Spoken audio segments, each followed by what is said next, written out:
Hi, welcome to another edition of Bringing Hope to Alzheimer's. I'm Anne Fraser, and I'm sitting here today with Niki Staab, and she is one of the owners of Rings of Care. Yes.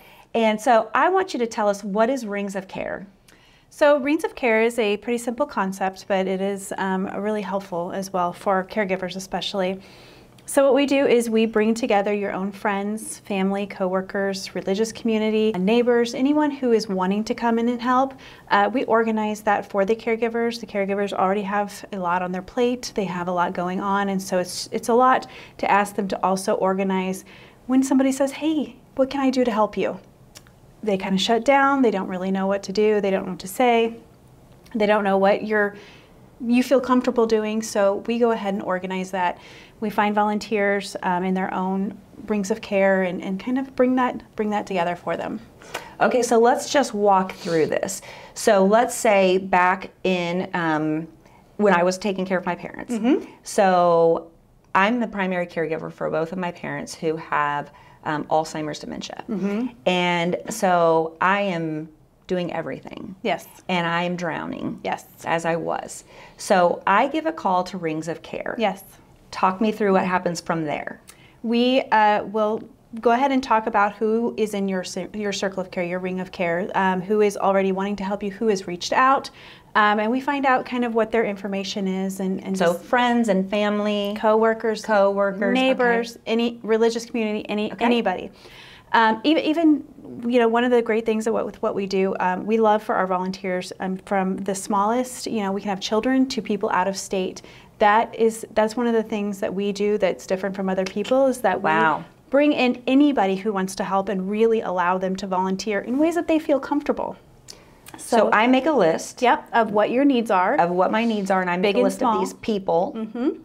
I give that to you. Yes, okay. And then we have a platform on our website. So what we do is you have your own portal with your own calendar. And you go ahead and tell us what your needs are, and I can put them in the calendar if that is, not where you are, or you can go ahead and put them in the calendar yourself, either way. And then we give an email out to your volunteers, your people, your Ring of Care, and they can get on the portal and they can take a look and see what's on the calendar, and they can decide what they feel comfortable doing and when they feel comfortable doing it. So if you have a doctor's appointment maybe that you are not able to attend, that you would like somebody else to be there, then if somebody feels comfortable doing that, they can click on that and say, oh, I've got that taken care of. You don't have to worry about it. Or if that's not something that they feel comfortable doing, then they don't have to click on it. If they feel more comfortable maybe bringing in food, or coming in and doing laundry, or helping, maybe if they're out of state and they have some plumbing experience, and you have in the middle of what you're doing, taking care of your loved ones, and a sink goes out and you're not getting what you need, or something happens to a toilet and you're like, I can't handle this right now, then that person from out of state might be like, oh, I can take care of that. I can call a plumber. I can get them in and get that taken care of for you, so you don't have to worry about it. Wow. That would have been huge when I was caring for my parents, because my siblings lived in other states, and they tried to do what they could, but they both worked and they had kids of their own. So I love the fact that it could be just someone who can pick out, like, if I need the dog walked, or I need my yard mowed, or somebody who's like, that's something I totally can do, that they can pick what needs to be done. And what we have found, when you have volunteers who are doing what they feel comfortable doing, that they want to keep helping and they want to keep volunteering and they want to keep doing that long term. So it's not just a short term thing. I always tell people I do not like to make phone calls. So if somebody said, hey, could you make some phone calls for me? I would do it once, but I would be probably less likely to ask again. But if you give me these other options of what I can do to help you, then I'm going to be more likely to keep helping and keep volunteering and keep wanting to be a part of that. And so we really, that's one of the beauties of what we do, is that we have this opportunity for people to get in long term and really do what they want, so that they can be a part of it for weeks, months, or years. Right. One of the things that was most difficult for me as a caregiver for my parents was because I was with them 24 hours a day, and sometimes I just wanted to go to the grocery store by myself. Right. Or go to Target or a boutique and just walk around completely and utterly by myself. Hobby Lobby was a place. Yes. I could just wander around for an hour, lose myself in there, and just clear my head. So you can actually have people who can come in and just sit with them and visit with them. Yeah, and that's another part of what we're trying to do is getting resources together and understanding what resources are out there for caregivers. So, you know, our caregivers are caregiving. We have people caregiving for children. We have people caregiving for the elderly. We have, you know, all different caregivers. So we try to have resources for them, or what is available if they need somebody for home health to come in, or if maybe they just need a sibling or, you know, a friend to come in and sit with their family for an hour while you get lost in Hobby Lobby. Brilliant. Yeah. So this is for you guys, Rings of Care. You guys are serving not only people who have someone with dementia and Alzheimer's, but someone who may be ill with cancer or any illness. Absolutely. Or children, or they're going through a rough patch in their family for some reason or another. It can be anything that's happening, right? Absolutely. And it's been surprising. You know, we've had these ideas of the people that we thought we would be able to help. And of course, people have their own ideas. So we had somebody come in who was trying to leave a domestic abuse situation, and she wanted her family to kind of know what they could do to help her.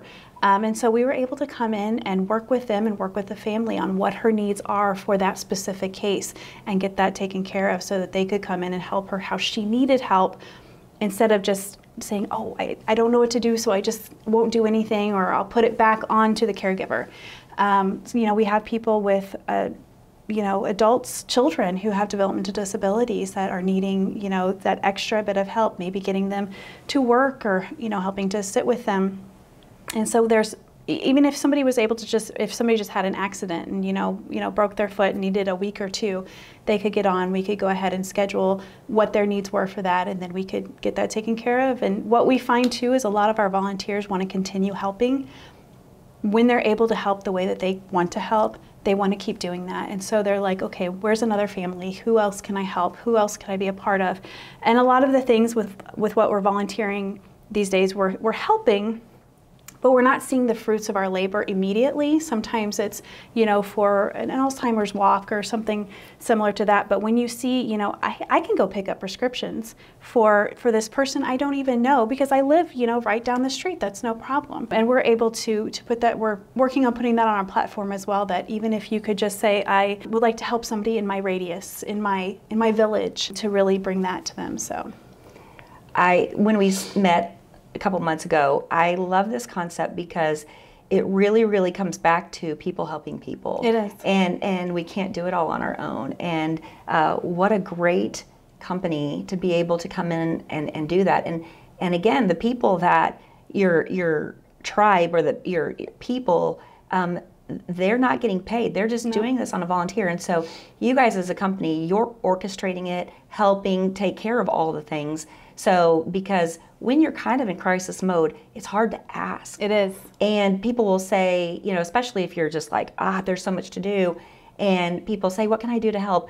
Lots of times it's cliche. Mm-hmm. They're like, oh, let me know if there's anything I can do. Yep. You feel in your heart, I don't think they really mean it. And they probably do really mean it. They do. But you're like, oh, they don't really mean that.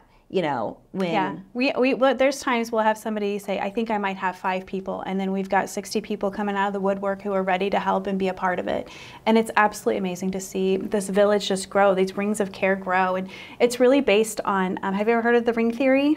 No. Okay, so it's absolutely beautiful. So when you have the tree rings and a stump, and that person in the middle is the person that's being taken care of. But that first ring is their caregiver. And their caregiver is doing everything they can to help that person in the middle. But there's all these other rings around you that are willing to help and want to help. And when we allow them to do that in a way that they feel comfortable, then they can help each other to help you, so that you have these things taken care of, so that you can focus on not only the person in the middle, but yourself as well. Because that's one of the things that we see is that caregivers, sometimes they die before the person they're caring for. They're getting sick. I'm actually an end-of-life doula, and I see so often where people are almost unable to go to the funeral because they have done so much, and they're not sleeping, they're not eating, they're not taking care of themselves, so that when the time comes and that person finally passes, they are sick themselves and can't make it to the funeral or not doing well themselves. Right. So we really need to support our caregivers and help them so that they can help themselves as well. When I took care of my parents for 3 years, I always say I felt like I aged about 10 years. Yeah. Caring for a loved one, because I always want to bring it back to Alzheimer's and dementia.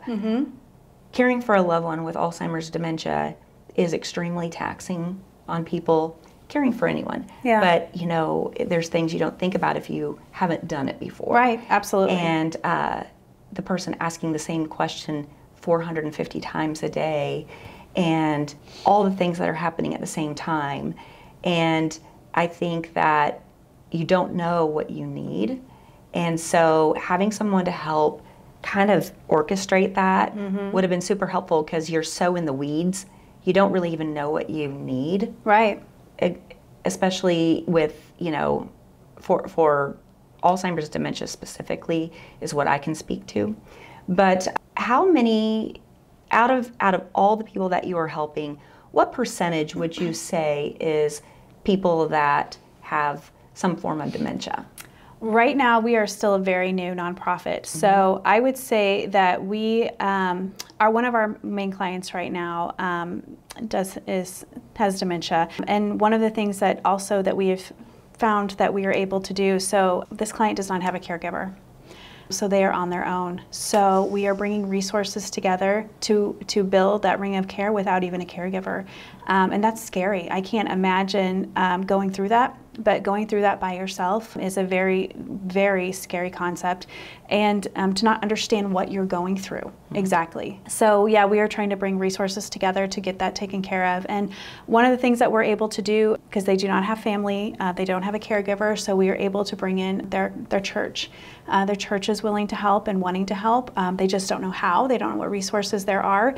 And so by us coming in and organizing and talking to them and explaining exactly what we can do and what is needed, we were able to get them on board and really bring that extra net so that this client is not slipping through as they were before.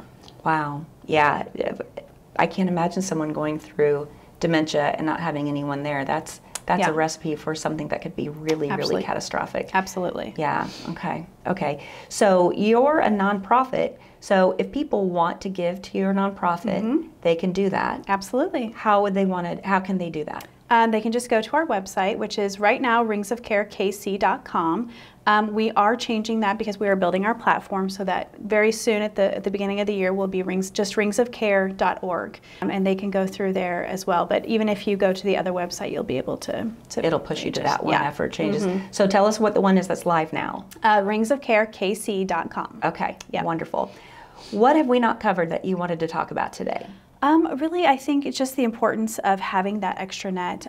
So one of the things that brought me to doing this work, besides being an end-of-life doula and working with caregivers, is that I am a caregiver myself for my grandmother, who's 91. And I was in Indianapolis for 10 years, and about 2 years ago she had broken her ribs, and I came to just sit with her, be with her, help out for the next couple weeks while she healed. And I've got my sisters who live here, I've got my uncle who was living here at the time, and everybody was, checking in and helping out and doing all kinds of things.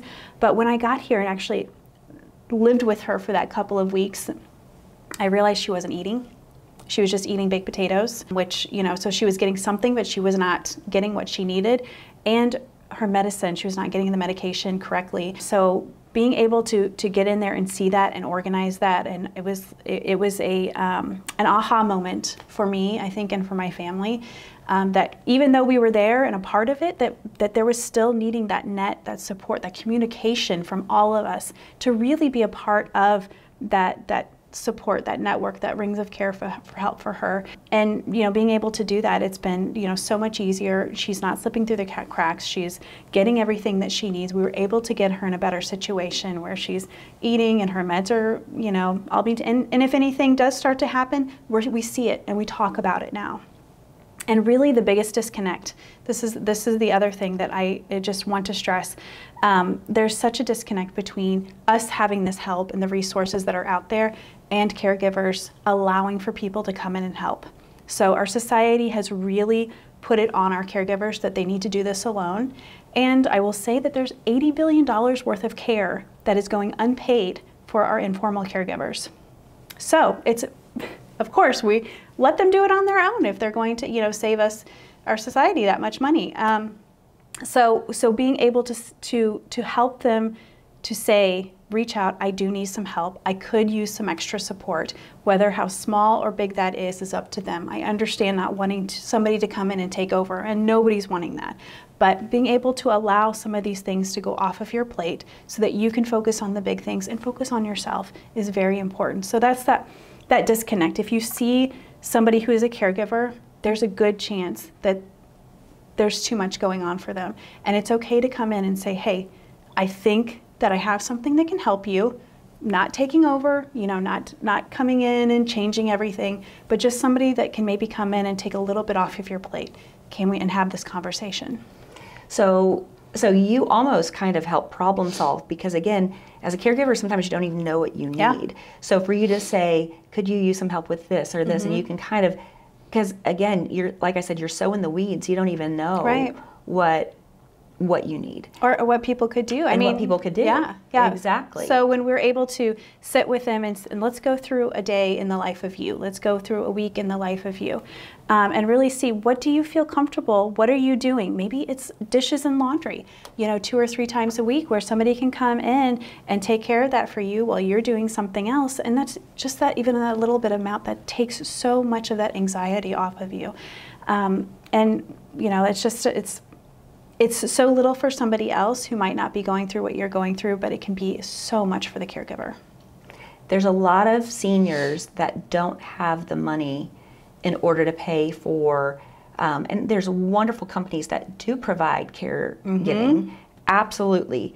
But it is good. There's really great companies and good care, but it can be really pricey. It can. And that's why I think this is such a great company, such a great opportunity for people to be able to get involved and do something that really makes a difference in people's lives. Absolutely, and that is true. And one of the things I thought that home health care companies might be think of us as competition, but when we've reached out to home health care companies, they are like, oh my goodness, yes, we have clients that cannot afford us. We have clients that cannot, that we cannot help. There's too many needs.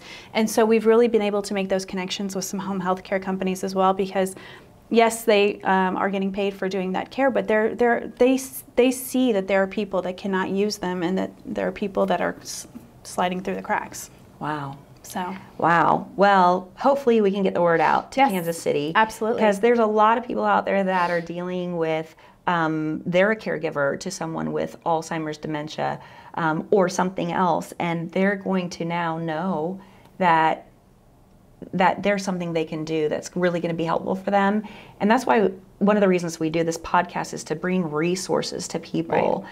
And so here in the Kansas City area, this is fantastic. Thanks for what you're doing. You're welcome. And actually, starting January 1st, our platform is going to be able to go nationwide. And we are actually working, we even have a woman who was talking to us about having to go to Germany every month to go and help with her mother. And so we're going to be working with her as well to see how we can help her in another country. So you guys can help people all over. Yeah. Well, because we have a lot of listeners that are all over. Yep. So this is great news. So they just need to reach out to you at your website. Wonderful. Absolutely. Yeah. It's such a pleasure to have you. Oh, thank you for having us. I'm absolutely happy to be here. And one more thing, I just wanted to say, yes. I feel, this is one of the things that I just have seen and really feel is that, I think as a society of really, before COVID, we're kind of isolating ourselves. And then we were really forced to isolate during COVID. And what I'm seeing and what I'm hearing from people is that they're wanting to bring that village back, to really bring that help and be a part and open up and volunteer. So, allow people to do that. Allow people to come in and help you. And, put it on us. We'll be the organizers. We'll be the ones that'll help take care of that and get everybody situated. But it's okay to need that help, and it's okay to ask for that help. Absolutely, absolutely. I think it's fantastic. I think what you're doing is wonderful. Thank you for starting this, because you saw a need. Yeah. And kind of like we did, you see a need and you're like, I want to fill that need. And I couldn't agree with you more about people, we're you know, the way God built us is to be around other people and to help other people. So I love this. So we want to help get the word out. So if there's anything else we can do to help you, thank you for being here. We would love to do it, and we'll be in touch, I'm sure. Yeah, So thank you so much. Thanks. Absolutely. Okay. Thanks so much for tuning in, and we will talk to you next time.